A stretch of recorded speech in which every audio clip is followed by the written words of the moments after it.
Just talking musicals, musicals with you. Hello, I'm Lesley Anne Knight and welcome to the Just Talking Musicals meetup, where I get to have a quick catch up with some of today's outstanding theatre professionals from the West End and Broadway. On the other side of the Zoom window today is a West End actress who started out her performing life attending her local dance school and performing in concerts with her dad in their hometown of Macclesfield. And from there, today's guest, Gemma Sutton, took her love for the theatre and performing and went to study at Arts Ed in London.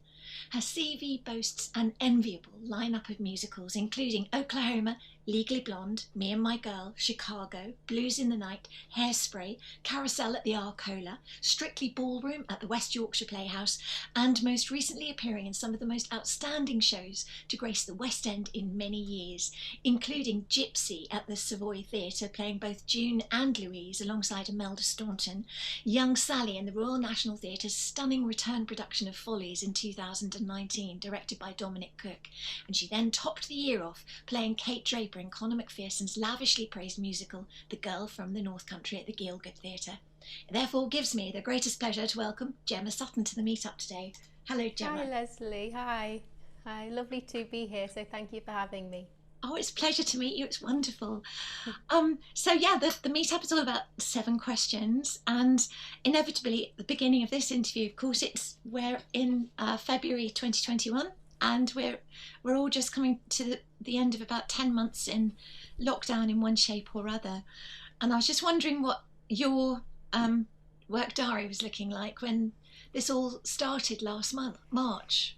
Gosh, well, I just finished Girl from the North Country, as you just mentioned, and I had about 7 weeks before I was going to start a really exciting, lovely big West End show that had yet to be announced in terms of the cast, and that was going to take me through to the autumn. Unfortunately, I probably still can't say what it is because with contracts and things, you sort of sign away the you're not allowed to say until they do the press release. Yeah. But it was a show that I was unbelievably excited to be involved in, at a theatre that I love, and a part that I was really, really excited to work on. So obviously very, very, very disappointing, and of course not knowing, none of us knew, did we? Nope. How long it was going to last, what was, if any theatre was going to be able to be on at all, and at this point we still don't know whether it's happening or not. There's no definite no, or there's no yes, we've got dates or whatever, so sort of still in limbo about it. However, a year's passed now, and if it happens, it happens, and if it doesn't, it doesn't. The world is changed, and we just don't know. But it was an awful year, wasn't it? But we were able to do some positive things. Me and my partner were engaged, and we were originally going to use those 7 weeks between my next job starting to get married. We thought we'll just plan it really quickly. This is before obviously the virus. Yeah. So in that time we actually moved back up north to be near my family, because we wanted to get married up there. So we'd already temporarily moved away from London up to Cheshire to plan the wedding. So we were back in Cheshire, and for this temporary period, wanting to plan a wedding, realising it wasn't going to happen in April. But because we were up here, we decided we'll stay. We will rent somewhere locally. I can be near my parents, who are both elderly and needed extra assistance with the shopping, etc. And just for me to keep an eye on them, because I was terrified, as I'm sure we all were, for our loved ones, our friends and family. So life changed very much. Me and my partner worked in a COVID lab, helping to make the COVID test kits. Wow. Which was really interesting. My sister worked on the science park, and so we'd seen the job, and it was a logistics job. And actually, part of our industry is you just have to be the theatre industry is you have to sort of multitask and be quite practical thinking in lots of ways, especially if you're doing your own work. So so it's fascinating. Now, the happy parts of this story are that Matt and I did manage to get married in October. Fantastic. And we had a small wedding of 15 people. Just we managed to time it just right. We thought up to the Monday beforehand it wouldn't go ahead because the restrictions kept changing. But everyone was able to be there, my parents and Matt's parents, although Matt's parents couldn't stay for the reception because they live in Wales, so they could only stay for the ceremony. We live streamed it to all our friends and family on Facebook, and it was a very, very happy day. I did manage to do some work, in the little gaps of time when things started to open up a little bit. Over the summer, I did a wonderful outdoor concert on a farm in Crewe. There was four of us West End performers, Joel Montague being one of them, and that was great. It was a picnic set up, so everyone brought their blankets and their picnic chairs and things, and everyone was socially distanced because it obviously, with it being outside, it was safe. That was like a little spark of hope, that we weren't going to be in this situation forever, and the feeling of having like the audience there, which is something that we've all so greatly missed, and for the audience to experience live theatre and live music. It was a wonderful day. And then I did a wonderful workshop at the Almeida Theatre in September for the new Elton John musical, which has been talked about, so I'm not saying anything that no one knows before, which was great. And then I did pantomime in Sheffield, which was wonderful, and good on them for sort of being hopeful that it would be able to actually happen with an audience. Sheffield was in tier 3 at the time, so it was never... It was always going to be risky, and unfortunately we didn't go down to tier 2, but we were able to film it, so it was shown in households were able to see it in their homes. And you must clearly enjoy doing panto, because that's not the first panto you've done, is it? Do you know what, I really do enjoy panto, and people are snobby about it, and I understand that it has got a certain people don't think it's in any way sophisticated or anything, or art, which it's not. But sorry to interrupt you, but it's part of theatre history, isn't it? It's very British theatre history. Completely, and I love it because I love the audience participation. I love that it's the first time that children get into theatres, and it's their first experience often of theatre, and it's something that will grow and grow with them. And you know what? I really do think there is an art to it. I think, as particularly, I've been lucky to do certain, the quality of pantomimes I've done, which have worked for some really brilliant companies and directors who really know the form, and it's a discipline, and you have to land your joke, and you have to know where to look to land your joke. And I often have to play the sort of the straight character, either the princess, or this time it was a female, but she was the heroine and the protagonist.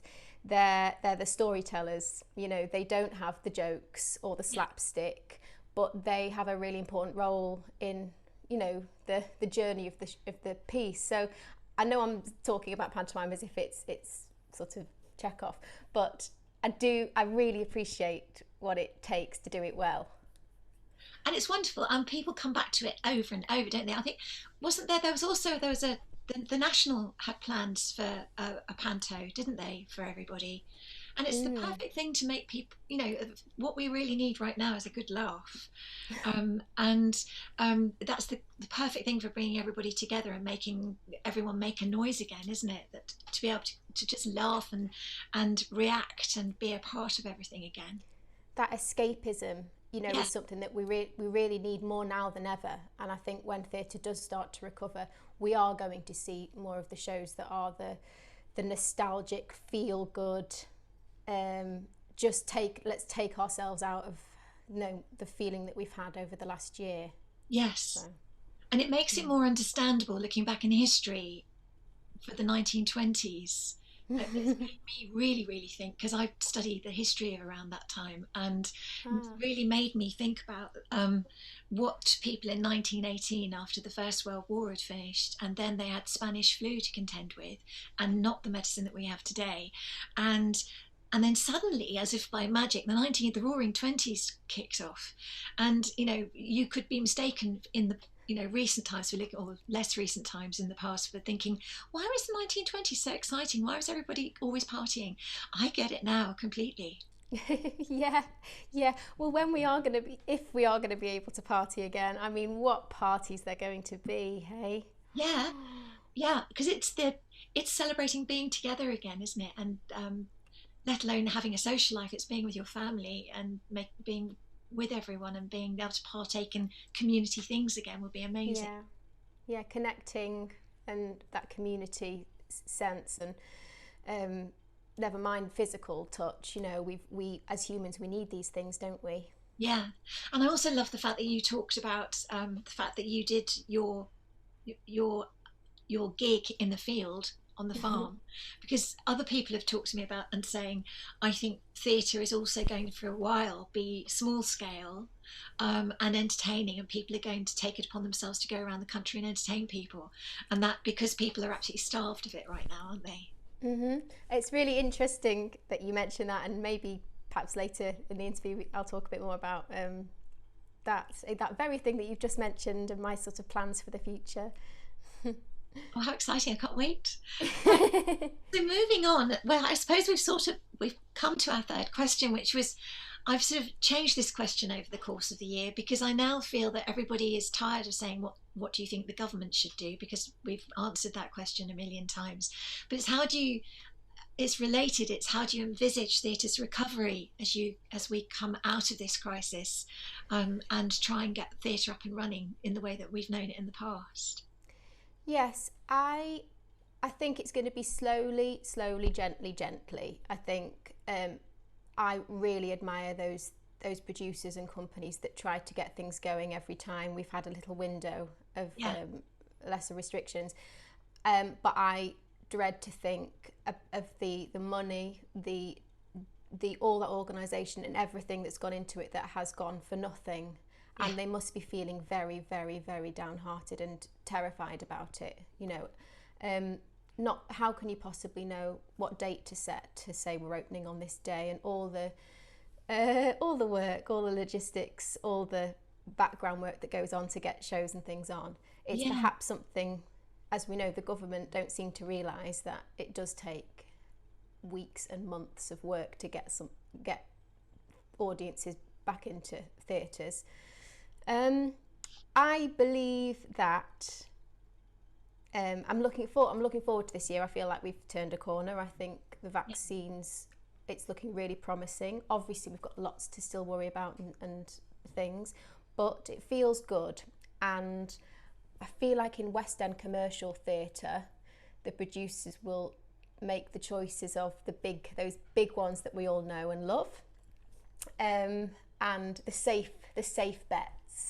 Yeah. So Les Mis, Mamma Mia, those sort of things, because I feel like the audience, getting audiences back, they're going to want to see something that they're familiar with and comfortable with, and they know they're going to enjoy, because there's going to be a lot of other elements that they're going to be worried about when they're back into the theatres. Yes. Or the other people, the protocols in place. There's going to be people are going to be a bit nervous at first. So putting shows on that they know, I'm going to enjoy this, I'm going to have a lovely time, even if I have to, queue for half an hour or whatever to get into the theatre in the first place or whatever. So that's what I feel will happen. Now, what worries me is that I feel like we were coming on leaps and bounds before COVID in terms of diversity and inclusion and representing all these members of society that in the past haven't had a voice. And I feel like, goodness me, we have to make sure that all that work isn't forgotten. what I'd love is for them to do those big shows that we all know and love, but cast it in much more interesting and exciting ways. You know, let's cast it in a way that hasn't been cast before, and get all those parts of society represented. So that would be great. Yeah. And as you said before about things smaller scale, I believe that lots of the industry have moved away from London. They've moved back. They might have moved back to their local town, city. Yeah. And it would be wonderful if we could all sort of create work in those towns and cities and villages, get the community into theatre. It doesn't have to be a theatre space. It can be lots of outside work, you know. Yeah. Let's bring these stories to the community, and let's keep telling interesting new stories from voices that haven't been heard before, so that the community can feel that theatre and art is for them. You know, it's not that they can connect to it. So that's what I hope. You know, you mentioned before about what we might do, and one of the things I've been working on is it's called the Voice Box, which is a horse trailer turned mobile stage. Oh, brilliant. So I live in a place at the moment that's quite rural. It's quite, you know, there's a lot of farms round here, and so I just thought the juxtaposition of like the horse box and theatre or live music, mainly I'm going to focus on in it, and I can take that horse box round to wherever it fits. It reminds me of like back in the day when actors used to go around on carts, you know, like back in medieval times. Yeah. They used to take the art to the people. So I've really enjoyed working on that, and I'm just getting some funding for it now, just to help, because obviously none of us have got any money. No. It's sort of, the styling of it is sort of vintage 1920s, 30s, that kind of theatre, you know, the red velvet curtain, the old theatre posters. And then I want to sort of get like a 1970s folk feel to it as well, because musically it's going to be, I want it to be versatile as a space. I want it to be able to be used for village fetes or obviously pub gardens. I want to, you know, the wedding industry would be great. And then I'd like to develop my own cabaret in it, which involves collaborating with other artists and musicians, and probably a lot of it online rather than face to face. And I also want to bring it to communities that wouldn't necessarily get to see live music, and which could be, if it's safe in the future, it would be lovely to do things in residential for nursing homes, as in nice and spaced out in an outside space for them. Yeah. Because that is something that I did when I was younger, the singing in nursing homes with my dad, and I'd like to bring that full circle. So I've got lots of ideas for it, and I'm excited about it. It's like you've had this burst of creativity as a result of your life actually completely changing track from this time last year, but nonetheless you haven't let it stop your creativity and the onward flow of your plans for the future. Well, really exciting. I'm feeling like that now. I think I did mourn the loss of the industry last year. I spent, as I think a lot of us did, a lot of time sort of reflecting on who I am and who I have been in the industry, and what would I do differently, and what would I want for the future. So I've spent a lot of time thinking about things, and my feeling now is, whatever I go back into in the industry, if I'm lucky enough to get another job again, I want to choose projects that are going to really fulfill me, and have that. It would be lovely to have a slightly more element of control, which is something that we don't have. You know, in the business, we get put up for auditions, and of course you can say no, but you don't want to miss any opportunities. So I'd like to be able to balance it all, really. And I've been so impressed by everyone who has done online and digital work, have taken what they do and put it online. You know, people like Adam Lenson is someone who springs to mind, who I was lucky enough to work with it doing the Rink. He's an incredible force for putting theatre online and sort of changing our expectations. And then everyone who's done their online concerts or thought about, you know, ways of getting theatre on screen, I've struggled with the fact that the live, being in a room with people, you can't beat it, and it's what makes me enjoy what I do, is that live connection. I just read an article this morning with Miriam Margolyes and Vanessa Redgrave in The Guardian, and Miriam talks about the golden thread between the performers and the audience. So there's something palpable, a feel of energy when you're in a room with other people, that at first it's why I couldn't really sing online. I couldn't do any of those things. It somehow felt exposing or self-indulgent, or I didn't understand the purpose why I'd be doing it. Now, this is my own insecurities, because I'm a massive introvert, and you know, I like my privacy and stuff like that. And but this year I've sort of come round and I understand now.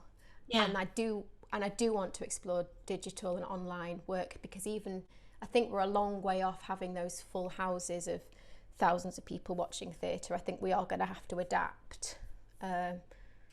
So I've spent some time researching good quality equipment, good sound, good cameras, because it has to be visually appealing online. You know, you need to give the audience, even if it's an online audience, something they want to watch. And I think I absolutely agree with you about the electricity. I mean, of live performance, I'm by no means your calibre or your experience, but I studied singing. It was my first study. I went to college, and I because we've got a friend in common, Annette Brown, the wonderful Annette Brown, and we know each other because of those connections, I suppose. And I know that when I would stand up and sing in front of an audience, there is nothing more life affirming than that feeling. You know, whether you get it right or whether you get it wrong, it's still one of the most exciting things I have ever done in my life, and nothing beats it. And you walk off stage and you think, oh, I've arrived. This feels so good. It's such a beautiful feeling. And when you're interacting with other people and it works, and the magic is indescribable. And I don't think you can get that online, because it's not the same. But it doesn't. But we're so lucky that we have an online technology that we can actually use, because I don't know what we would have done without it.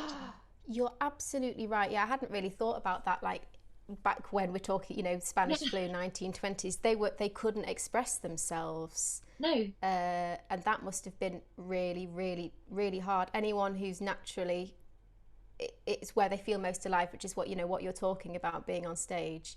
It's extremely hard not to be able to express yourself. What sort of singing do you specialise in? Oh, I studied classical. I went to Trinity College, but all I ever wanted to do was musicals. That's all I ever cared about.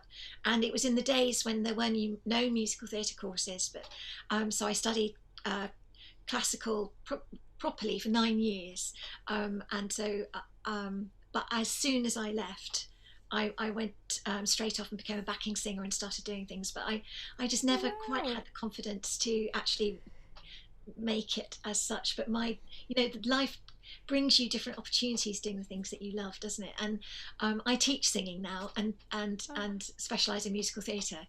But I love classical as well. I mean, having to learn that way has taught me everything about voice and singing and performance. And I find it so exciting talking to people about performance. And being an audience member, when I was a little girl, when I went to the pantomime, I just had this overwhelming yearning to be on the stage. That's all I wanted. And I'm now going to the theatre as an audience member, as an adult, as somebody that's done it a little bit, but somebody, I am excited from the moment I walk through the door. I have my programme, which I treasure forever. And I absolutely love every second of my theatrical experience as an audience member as well. And I think that's why I love live theatre. That's why I love live performance. But I've still got a kick out of seeing some streamed events online in the last year, which have made my heart feel better to watch. Me too. Yeah, there's certain things I've seen this year that you forget, because I think actually we quite quickly forget these feelings that we have when we watch art, and so when we do get them, we're like, oh, what's this? I've forgotten what this feels like. So I really feel we all have a responsibility, all the artists, everyone in the industry. We need to remind the audience that you're missing something here, and please get into the theatres. Please take the opportunity to watch something. If you see something on at your village hall, go and see it, because you might have forgotten, but this feeling is better than you'll get watching Netflix or anything else.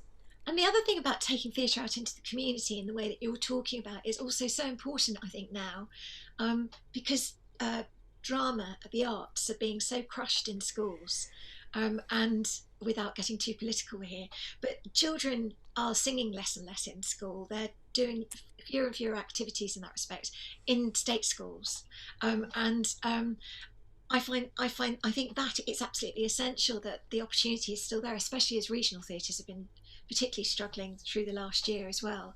It's kind of is signposting itself to people making their contribution to community arts in a smaller way that will actually bring it back bigger in the end, I hope. Well, absolutely. If they're not going to get the opportunities at school because they're not going to be given an instrument at 7 that they absolutely adore, in a lesson, which is what my partner Matt was given, a trombone, and since then, he's now a professional musician. If he hadn't had the opportunity, would he have the life that he has now? Yes, so you're absolutely right. If we can get it in every other direction. Yeah. But it's so valuable to not just to learn that, to be the best singer or the best actor or the best musician, but the social skills that it gives you, the concentration, the self-confidence, all these life skills that will help you just be a better human being, that the arts bring. Yeah. Oh, it really does break my heart, because we're not all going to be brilliant at maths or science, or not all of us are born that way. We need to be able to build ourselves on these things like art that we're born to do. But it's also, there's a correlation between the arts being creative and science, isn't there? Without creativity, whereas science and maths, they go together. And I think that's people have to acknowledge more thoroughly before it's too late. Absolutely. Critical thinking outside the box, Yeah, absolutely. Yeah, 100%. Yeah. Right, onwards to the more cheery part of the meetup conversation. What's your favourite show of all time, and preferably musical, please? Okay. The shows that have had the biggest effect on me, I think, like watching on stage and being in, because when you're in them, you really get to experience it from all sides, appreciate the writing and how the music, how a particular phrase is used, repetitively through the piece or anything like that. I think Hairspray is an absolutely brilliant piece of theatre. I think it's got a wonderful message. I think the music is fantastic. I love the time period it's in. It's joyful, and it will always be one of my favourite jobs that I've done. But I also have loved watching it in the theatre. I love Carousel, because my heart is with those old school Rodgers and Hammerstein, Jerome Kern, Gershwin musicals. That's where I get my kicks. Yeah.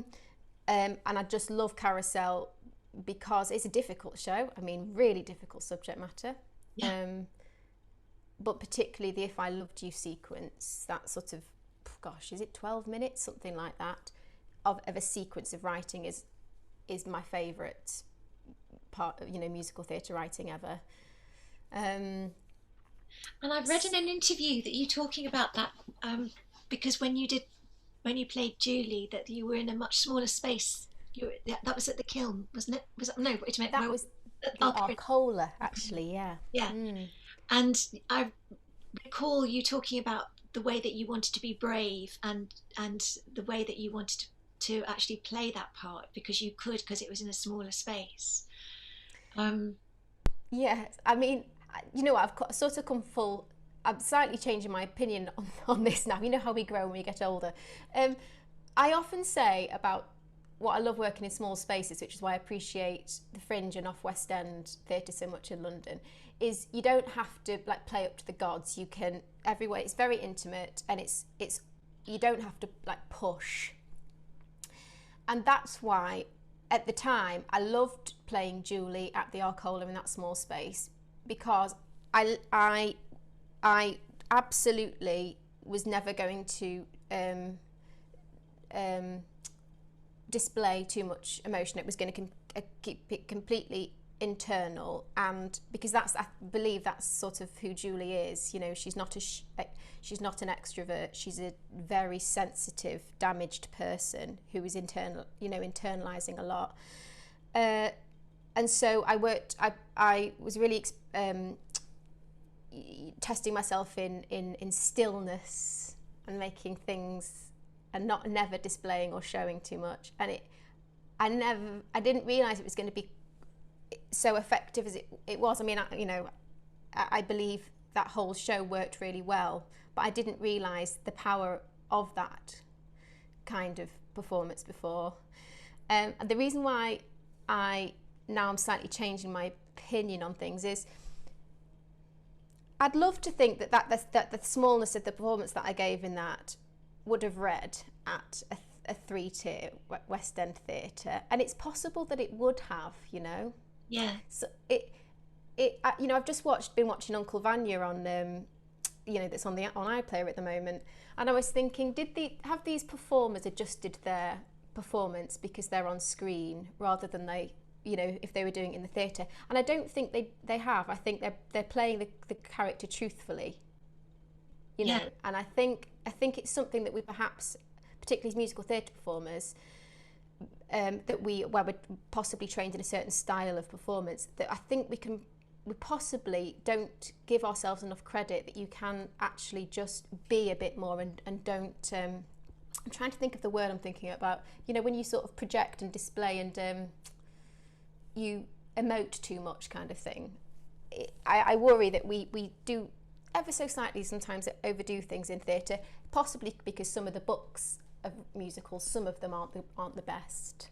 I think that the writing sometimes doesn't serve as well as a play, or the good plays. But you have to sometimes enhance it slightly, don't you? Exaggerate it because of the size of the building that you're in. You do sometimes, yeah. And I suppose that's just being theatrical as opposed to screen. I don't know. I'm interested by it. I'm interested by not projecting up, feeling like we have to hit everything to the very back wall so much. I don't know. I tell you who does that with bells on and is the absolute mistress of it. Dame Judy Dench.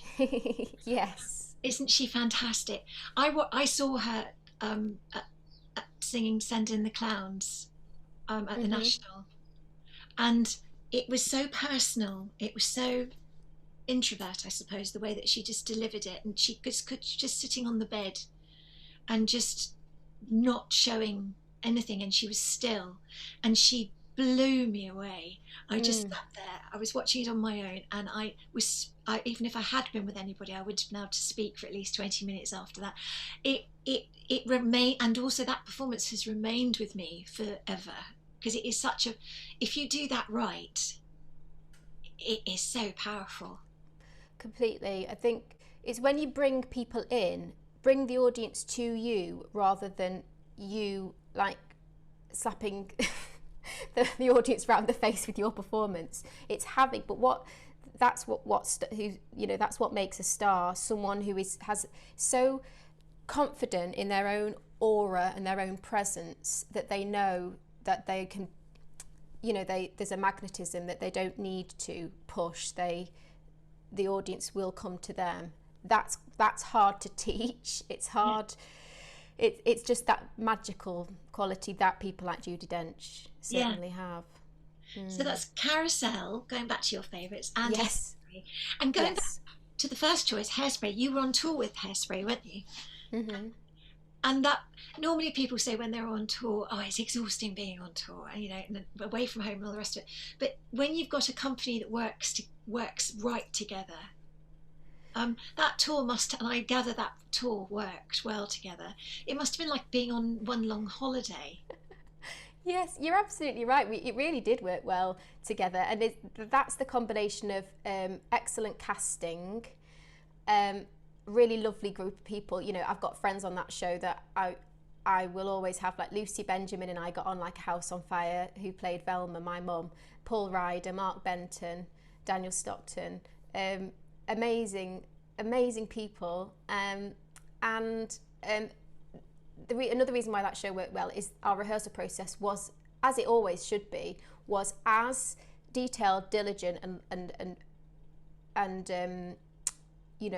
focused as a West End production will be. Of course, it should be that. Of course, it should be. Yeah. Sometimes I've done tours where we've had a week less rehearsal or something because of budgets and financial things. Yeah. But on that tour, we actually had Jack O'Brien and Jerry Mitchell came in for a day or a couple of days to actually work with us. We had other than that, we had the incredible creative team, giving us the direction that we would have the same that we would have had if we'd had Jack O'Brien and Jerry Mitchell in the room for the whole time. So it was set up absolutely brilliantly. Yeah. Then you've also got the fact that it's such a feel-good show. I remember the choreographer, or the associate choreographer, the wonderful Helen, who taught us all the choreography, saying the thing a bit about this show is you can come into the theatre at 5:30, being in whatever awful mood because of your day.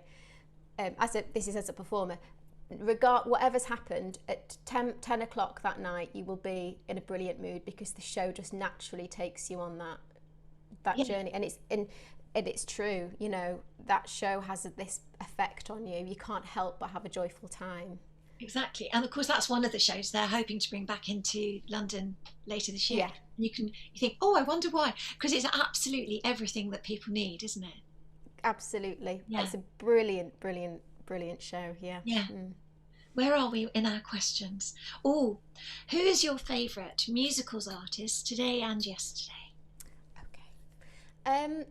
There's lots of women that I admire at the moment, sort of my contemporaries, but much better than me.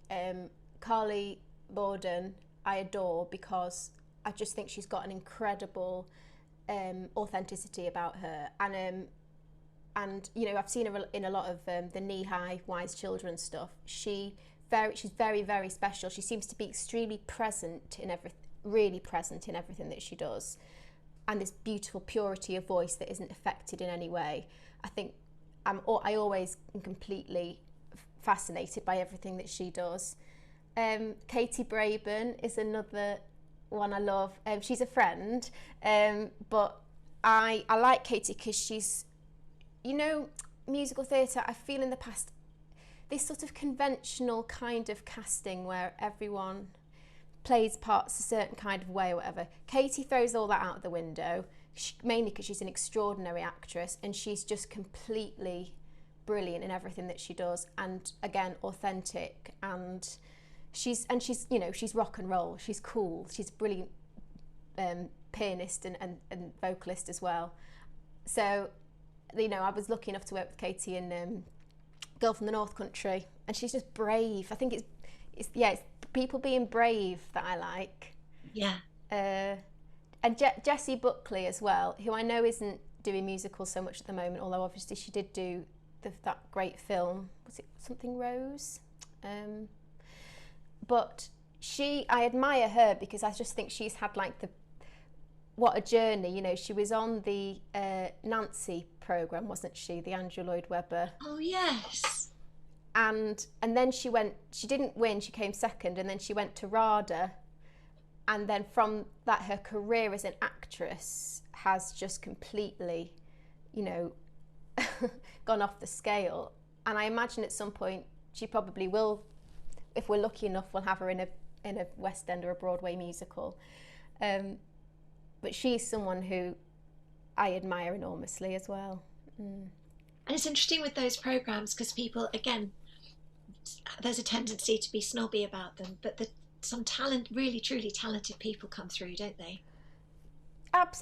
Absolutely. I mean, if you think of a lot of those programmes and the people that were on it, a lot of them are still working, and it's not just because they had the exposure, it helps, but they're genuinely talented people. And in order to progress through those programmes, you have to have grit and to be brave and not to be fazed by the pressure. And many people wouldn't cope. I don't know if I could cope with it. So I admire everyone who's done them. And also it brings the theatre into the people's homes, which is what we've had on Sunday night just gone. We had that wonderful concert, the Greatest Musicals concert, didn't we, on BBC? You know, musical theatre is absolutely brilliant and full of talented people, and it should be more mainstream. It should be on the television more. Oh yeah. You know, the entertainment values, the musicians, everything, and that's what I like about those shows, is that it brings musical theatre to people who wouldn't necessarily. And it's extraordinary the amount of people who suddenly will come out of so-called closet and say, well, actually I love musicals and that's my favourite musical. I've always loved this, that and the other. What, but you're a massive rock and roller, and you you love, you know, you're saying your favourite musical is The Sound of Music, pardon? And it happens a lot, doesn't it? That the people you've never imagined.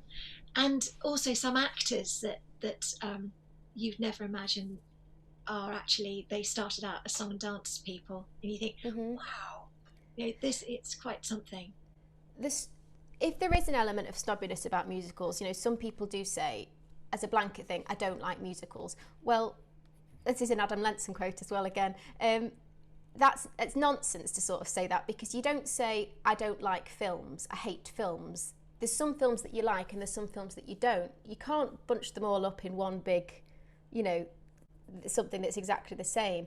So I believe, because musicals are about theatre and music together, which is something that humans just love, stories and music. It's just naturally how we're built to enjoy stories, and most of us enjoy music. Then surely there's a musical for everyone. You know? And it's like when some people discover where You'll Never Walk Alone actually comes from, it's not actually from a football match. And they go, oh, I had no idea that was from a musical. And talking of people that you'd never suspect would be musicals people, Christopher Walken is one of those people, isn't he? Oh, right, is he? I didn't know that. I hope I haven't got this wrong, but there's a fantastic clip of him tap dancing somewhere on YouTube. I have seen it, yes. Mm-hmm. He's outstanding, and he spent most of his life career in film terrifying people, but no, he's first and foremost a song and dance man. Thank you very much. Brilliant. Yeah, pure class. Well, it's where you were often like learn your craft, don't you, when you're younger, doing that sort of thing, you know, having an audience for the first time, and the discipline of dance or singing, it only feeds into any kind of work you'll ever do, even if you never sing or dance on screen again. It all feeds. It's a bit like you doing your classical music training. You need the building blocks, don't you? It's only going to add to your toolbox and your understanding of performance. And you don't necessarily know it at the time. No. It's why all dancers should study ballet, even if you want to be a hip hop dancer, you should do ballet because of the discipline and it's good for your head. You know, it's good for your focus, and it's quite, you know, it's meditative as well. Ballet, the whole. Oh yes. It's very good for you. And it makes you discover muscles you never thought you had. Yeah. Yes. Right. Next up, as we charge through our questions, we've come to Broadway or West End.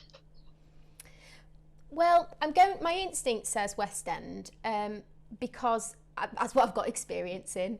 I've spent a week in New York seeing Broadway shows, and I really, really enjoyed them. What I took away from it, which is, you know, this doesn't mean that this is what it's like.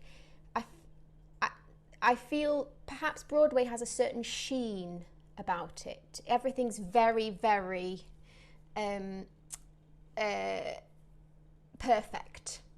There's a style of performance that I feel like I've seen a bit more in the American shows. It's very placed. It's very. I don't know. It's too perfect for me. I feel this is again generalisation. I've seen more theatre in London that's had just a bit more, perhaps a more authenticity about it, rawness, danger, not perfect. I really love hearing unperfect voices. I think it's human. It's the cracks, and I don't just mean vocal cracks. I mean the things that aren't perfect that make it, that are interesting to me. Yeah.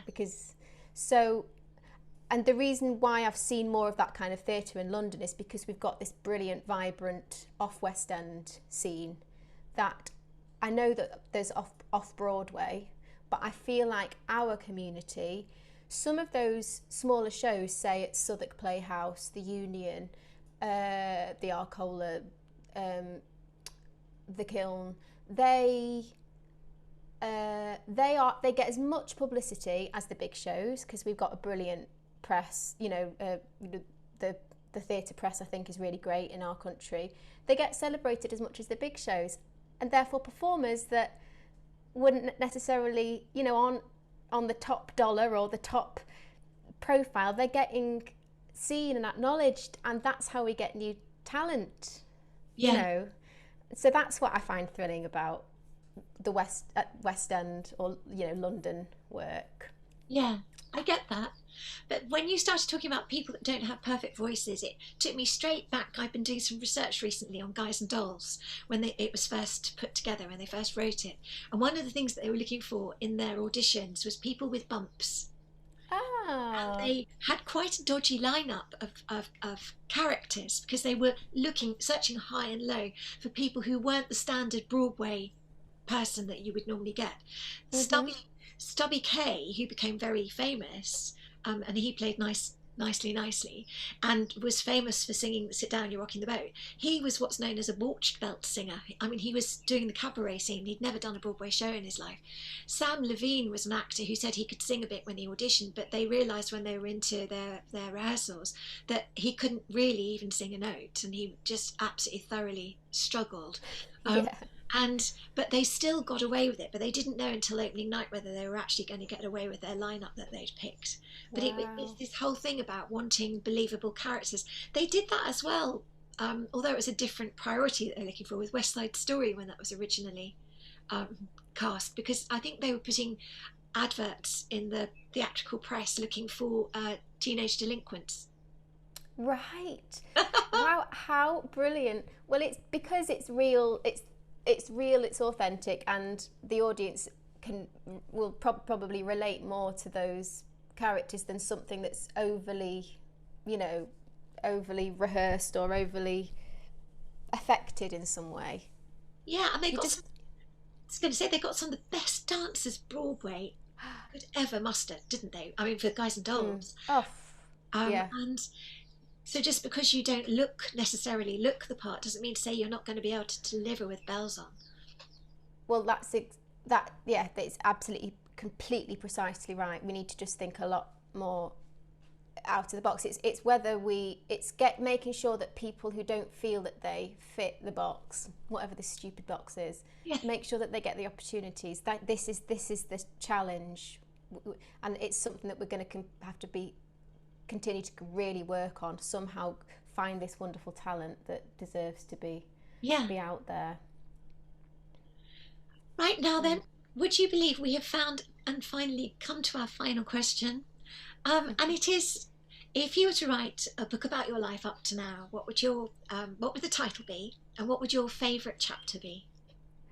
All right, okay. Thought about this one. Possibly the title would be In My Own Little Corner. Okay. A reference to that period of musical history that I love so much, that old, you know, it's a Rodgers and Hammerstein Cinderella, isn't it? That song from? Yeah. And also because of being an introvert and not feeling like I always fit in like in a conventional way, I do struggle sometimes with the social side of things, and I'm someone who in the rehearsal room I have to find a corner, my own corner where I sit. It's very important on that first or second day to find which corner I'm going to sit in, and it needs to be a corner where I can hide, so I don't have to be on show all the time, and also where I can observe everyone, not in like a creepy way, but watch the dynamics of the room and how the dynamics are working. This is what I find fascinating about musicals: the collaboration of different the performers, the creative team and the production team all working together. Yeah. So I love watching all that, and I also, of course, love watching the work that's going on during the rehearsal. I used to, regret this, I used to be so self-consumed about my own performance that it had to be perfect, and if I wasn't on rehearsing, I had to be with my head in my script, just focusing on, my next bit. Over the years, I've learned that the most valuable thing you can do is watch other people work and how they negotiate the rehearsal process. It's hard. Rehearsals are hard. You have to be able to articulate your thoughts, not be to a director or to the other performers. You need to listen to other people, take on direction, not be intimidated by big personalities, things like that. It's an art in itself. Yeah. So that's why I like in my own little corner. I'll sit. I'll sit there. And I think more recently it's to do with wanting a bit more control about my career, having my own little corner, my own little thing that I can do that's going to bring me enormous pleasure. With, for example, the voice box idea, I've always said I always imagine myself just singing in a bar somewhere when I'm older, and that's because I've never felt that success is based on being a lead in a West End show. Yes, there is an element of that financially, the doors it can open, but I think I know in my heart that if you do get to the top, it's a terrifying place because you have to try and stay there.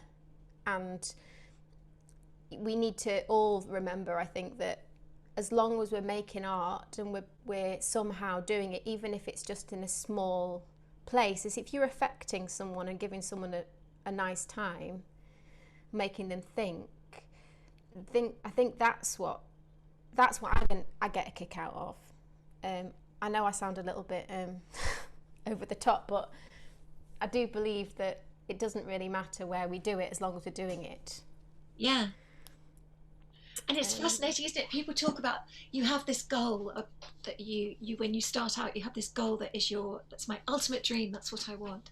And then you achieve your ultimate dream, and then you're still dissatisfied in some way, not that having done something fantastic, and people go, yes, but you've done this. But the thing is, with being creative, it's always wanting to develop that and to continue that feeling of satisfaction, isn't it? And that feeling of satisfaction can come from other things. It doesn't, as you say, it doesn't have to be the lead in a West End show. I think for the sake of our mental health, we have to find our happiness not simply from, in fact, not even simply from the creative work we do. We have to, because it will hurt, the industry hurts, you know, it's because we're dealing in human emotion, and naturally a lot of us are very sensitive. It hurts, and I think as we get older we realise that we can't put all our eggs in that basket. We have to have happiness from other sources, don't we? Yeah. Family, friends, nature, listening to music, etc. Yeah, I mean, and also I think it's a self-protection mechanism. I think you need to tell yourself that if I'm not going to be always going to be the lead in a West End show, it's going to be okay. Yes. You know, because like you say, life pulls us in all these different directions, and the opportunities that I've had and have messed up, you know, and you just have to make peace with it somehow. Otherwise it'll drive you mad. Although that said, you are incredibly modest, and listening to you speak, you wouldn't even have an idea about the enormous success that you've had in your career, which is enviable. And I sort of have seen some of the things that you've been in, and it's just glorious and just magical and wonderful, and to have achieved that alone is fantastic. And I see you doing that, even more of that. But it's the fact that your modesty and your intelligence takes you through to thinking it through and taking it through sort of decades ahead, doesn't it? That's where you're thinking where do I take my life from here? But I suppose none of us have a crystal ball, but to have plans along the way is interesting, where it leads us, isn't it? Yeah, we have to just survive, don't we? Whatever it takes, and because as you say, you can't second guess or plan. You just don't know what's going to happen. No. But you know, I one thing I have always tried to think, been very aware of, is that there's so many there's so many incredibly talented people, and many of those talented people don't get the opportunity, and it's heartbreaking. There's also sometimes when you know that some people get the jobs, perhaps, you know, perhaps people that could have done it better. But I'm a bit strange that if I go for an audition and there's three other girls in the waiting room, and someone and I look over and they're up for the same part, and they're better, and I know they're better than me. It's very stupid, and I don't strange that I do it, but I say to myself, she should get the part. You know, she's better. She should. And when she does, it's fine, because I can literally say, yeah, I get that. She should. You know, she is. I don't know if other people do that, but yeah. I've been known to do similar things in the past. I think what we tend to do is underestimate what we can do. Yeah. And when you see somebody who's so incredibly brilliant, you go, well, I might as well give up. I might as well go home now. I don't think I might as well walk in. No, that's right. I'll give the part to you. And of course, you don't know what they're looking for. No. So we do tend, I think it's nature of a really good artist, a performing artist, to possibly underestimate what they're capable of, because that's when you're utterly brilliant, Gemma Sutton. Well, and you too, Lesley. It's very kind. But you know what I mean? It's that nobody likes. It's when where that expression comes from, isn't it? Oh, they love the sound of their own voice. And when somebody's in the room and they're so overtly confident, everybody. I tend to shy away from them completely, because that doesn't necessarily spell talent. But we do tend to make these judgments about other people and go, oh, well, you're so brilliant, I might as well go home now. We all also seem. We all have a turn as well in many respects, don't we? You're absolutely right, and I think it's interesting you say that the loudest voices, and it's something that particularly as women we need to keep remembering, that sometimes men have the louder voices and they get hurt, they get listened to more. And I'm generalising, some women have very loud voices, and maybe it's extroverts and introverts, but I think that's why I believe that as actors, performers, that if we learn about the human psychology and personality types and things, if you can sort of get that in your arsenal of kit, you realise that we all have value, just that you just need to work out your way of how, as a woman or a minority or a introvert, that you get your voice heard, but doesn't necessarily have to be the loudest or the one that talk more. Yeah. It's an art. It's hard, but I believe, we do. Of course, we all have value. And and also when you do see the loudest person in the room, you can sort of go, they're doing that because they're this kind of personality and stuff. It's sort of it's quite a satisfying thing. Yeah. A little bit of analysis. I mustn't forget my last part of that question. What would your favourite chapter be? I think the most exciting chapter was probably sort of final year of drama school into, say, the first 2 or 3 years, where you go, it's a complete and utter roller coaster. It was of feeling, you'd done your 3 years at drama school, you'd been broken down, you'd been put back together again if you're lucky. I was very lucky in my 3rd year to get some lovely shows into like Regent's Park Theatre, where it was still in rep. So we did 4 shows, 2 Shakespeare, 2 musicals. That never happens anymore. No. It's a real experience. So that's really exciting. And then the inevitable fall, this isn't going to be what I expected it to be. I'm not going to achieve the things I thought I might do. Getting that first part-time job, working out, that's just normal, and you just got to try and find the things that you can somehow balance and multitask. Very, very, very difficult. Yeah. And some really interesting things happened. I was in 2 West End shows at the same theatre. So Gone with the Wind, Trevor Nunn, the whole Les Mis creative team, and then Imagine This, that both were flops and closed within a few months. Completely and utterly heartbreaking. You think, I'm in the West End, it's sort of it's going to be wonderful, and it was painful. But those lessons you learn, they just give you sort of the tough skin that you need, and know that it's not a failure, it's just part of the lessons you learn. Yeah. And the end of that chapter would be, I was an understudy. Was it the first time I'd understudied? I think it was. In Imagine This, I was understudied to the lead girl. And towards the end of the run, I got the call to say, you're on. And my mum and my sisters happened to be in London, because we were all at Winter Wonderland at Hyde Park, that great festival they have. And I'd got the call. And they were in London, so they were going to be able to watch. And then my dad got the train down from Macclesfield, and that night all my family were watching me play a lead in the West End for the first time, and it was completely and utterly I don't know, I'm getting emotional. Well, I've got the shivers. It's really lovely. It's a bit of a dream, and it'll be certainly one of the most precious moments that, What a wonderful story, Gemma. Thank you. What a terrific story. I'm sorry. Yes, I'm sorry it's made you emotional, but it made me. I was sitting here. I always get the tingles when somebody tells me.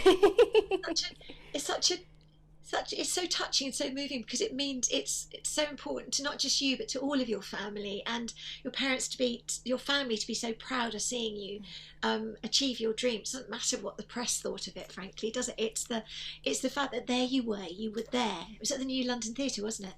Yeah. And you were doing it, and my God, that's a fantastic. It's a Yeah.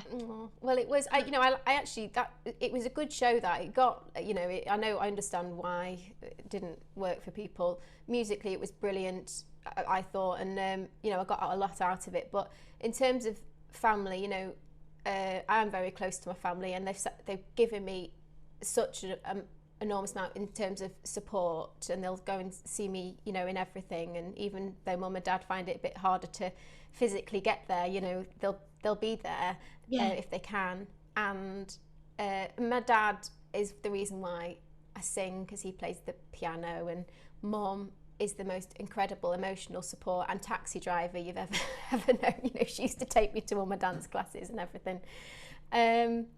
Yeah, so I know what I'm very lucky to have had that support, and they've never said you need to go and get a proper job, you know, which is very nice of them. I'm surprised they haven't said that. And Gemma, this has been such a fantastic conversation today. Oh, I've really enjoyed it, Lesley. Thank you for your brilliant questions and for being such a lovely person to talk to. Oh, thank you. That's so kind. But we were just so delighted when we knew that you were going to join us on the meetup today, because Just Talking Musicals is my passion. I'm so love talking about it, and in you should be very proud of it. Oh well, thank you. I mean, in recent times to be able to talk, to sort of link up and talk to people online like this is just the biggest thrill for me. And talking to you today has been fantastic. So thank you, a huge thank you from me. Oh, thank you to you too. Thank you. Bye bye, Gemma. Thank you Bye, so much. Bye.